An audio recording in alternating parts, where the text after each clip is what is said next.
और अगर जय श्री राम का नारा हिंदुस्तान में बुलंद नहीं होगा तो क्या पाकिस्तान में बुलंद होगा? क्या इसके लिए दिल्ली के लोगों ने भाजपा को वोट दिया था कि यहां पे जय श्री राम का नारा भी ना बुलंद हो सके?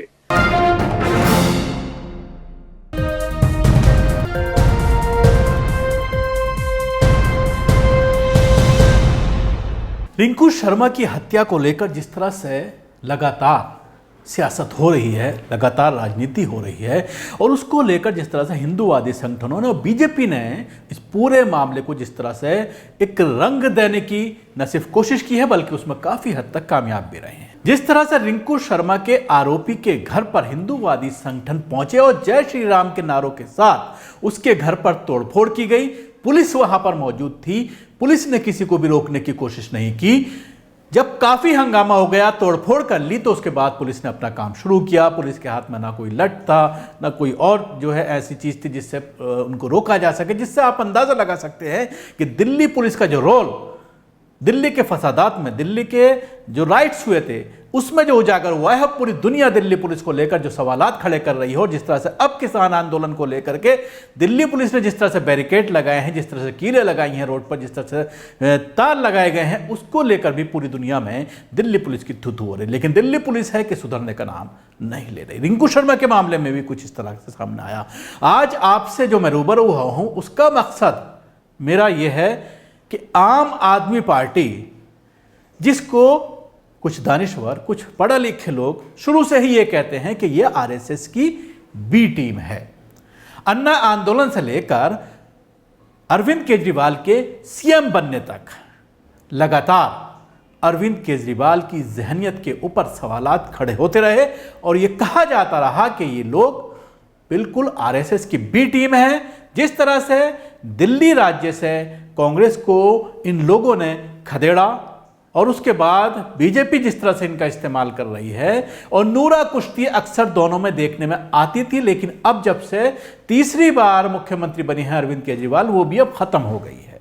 जब पहली बार कुछ महीनों के लिए बने थे तो उस वक्त बहुत ज्यादा उग्र थे और बीजेपी के खिलाफ जिस तरह से धरने तक दे रहे थे, लेकिन उसके बाद दूसरी सरकार के जाते जाते आखिर के 2 सालों में ये देखने में आया कि अरविंद केजरीवाल ने केंद्र सरकार से, मोदी सरकार से, अमित शाह से पंगा लेना बंद कर दिया और अब वो पूरी तरह से खत्म हो चुका है जब तीसरी बार शपथ लिया है तो।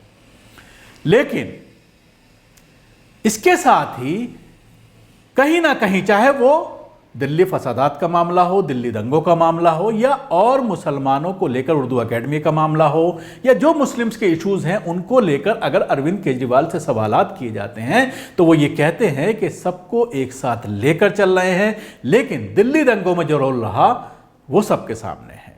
अभी तक मुआवजा नहीं मिला है। दिल्ली दंगों के जो पीड़ित हैं वो अभी तक चक्कर काट रहे हैं डीएम ऑफिस के, एसडीएम ऑफिस के, और लगातार उनको ये कहा जाता है कि सर्वे चल रहा है, बार बार उनसे फॉर्म्स भराए जाते हैं, तरह तरह के डॉक्यूमेंट्स मांगे जाते हैं, लेकिन आज तक उनको इंसाफ नहीं मिल पाया। राघव चड्ढा के कुछ ट्वीट सोशल मीडिया पर और उनकी एक बाइट काफी वायरल कर रही है।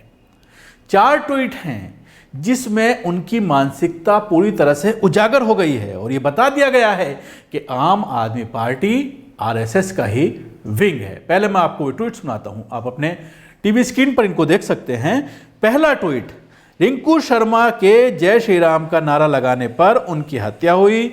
अगर भारत में जय श्री राम का नारा बुलंद नहीं होगा तो क्या पाकिस्तान में होगा? Question mark. आज भाजपा के राज में हिंदू, मुस्लिम, सिख कोई भी सुरक्षित नहीं है। दूसरा ट्वीट, भाजपा अपने आप को हिंदुओं की पार्टी कहती है, लेकिन भाजपा के राज में हिंदू सुरक्षित नहीं है, जबकि दिल्ली पुलिस गृह मंत्री अमित शाह के अधीन है। अगर ऐसी ही हत्याएं होती रहती तो जनता आपसे सवाल पूछेगा। अगर जय श्री राम का नारा भारत में नहीं लगेगा तो और कहां लगेगा? तीसरा ट्वीट, मैं गृह मंत्री अमित शाह से पूछना चाहता हूं कि क्या भारत में जय श्री राम का नारा लगाने वाले सुरक्षित नहीं हैं? क्या नारा लगाने वालों की हत्या की जाएगी? दिल्ली की जनता ने बीजेपी को वोट देकर सरकार बनाई, क्या इसलिए सरकार बनाई थी? तो ये थे राघव चड्ढा के कुछ ट्वीट और उसके साथ ही उन्होंने क्या कहा, इस पर एक बाइट भी दी है। पहले वो भी सुन लीजिए, फिर इस पर चर्चा करेंगे। मैं पूछना चाहता हूं, भारतीय जनता पार्टी जो कहती है कि हम हिंदुओं का वोट लेते हैं, आज उनके राज्य में हिंदू सुरक्षित नहीं है। आज मैं पूछना चाहता हूं कि गृह मंत्री जी आज बंगाल में क्यों प्रचार कर रहे हैं? आज वो यहां आकर उनके घर वालों से, उनके परिजनों से क्यों नहीं मिलते हैं?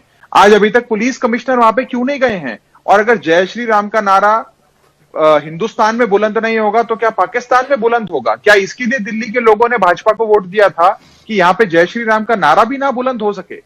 तो देखा किस तरह से राघव चड्ढा पूरी तरह से इस पूरे मामले को जय श्री राम के नारे से जोड़कर देख रहे हैं कि जय श्री राम का नारा लगा रहा था रिंकू शर्मा, जिसकी वजह से कुछ मुसलमानों ने उसकी हत्या कर दी, उसकी लिंचिंग कर दी, उसको पीट पीट कर मार डाला, उसको चाकू घोंप दिया।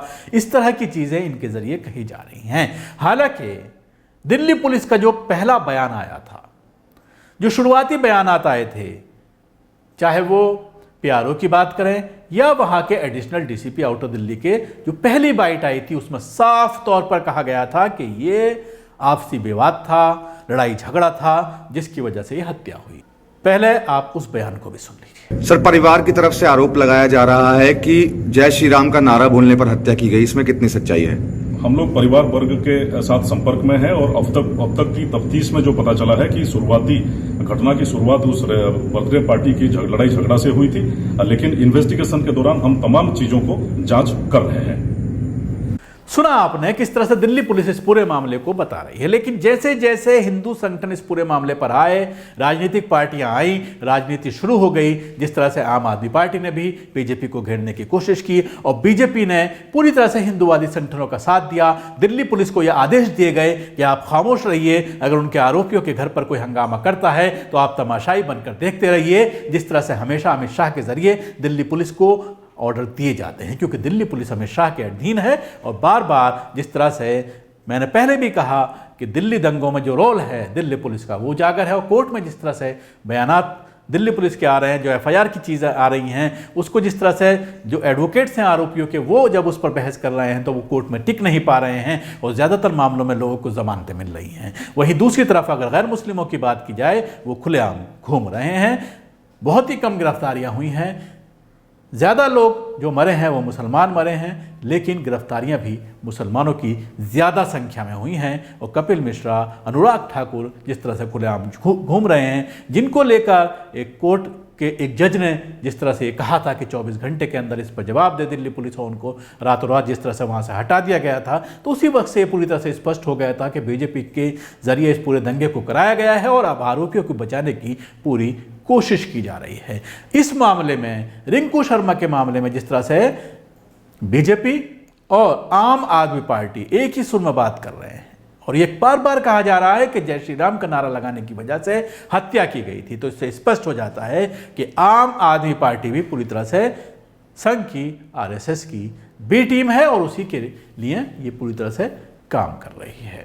शुक्रिया। आपको हमारा प्रोग्राम कैसा लगा जरूर बताएं। हमारे यूट्यूब चैनल को सब्सक्राइब करना ना भूलें, इसके साथ ही बेल आइकन जरूर दबाएं। धन्यवाद। सभी अहम खबरों के लिए न्यूज़ MX को सब्सक्राइब करें, साथ ही बेल आइकॉन को जरूर दबाएं। लाइक, शेयर, कमेंट करना ना भूलें।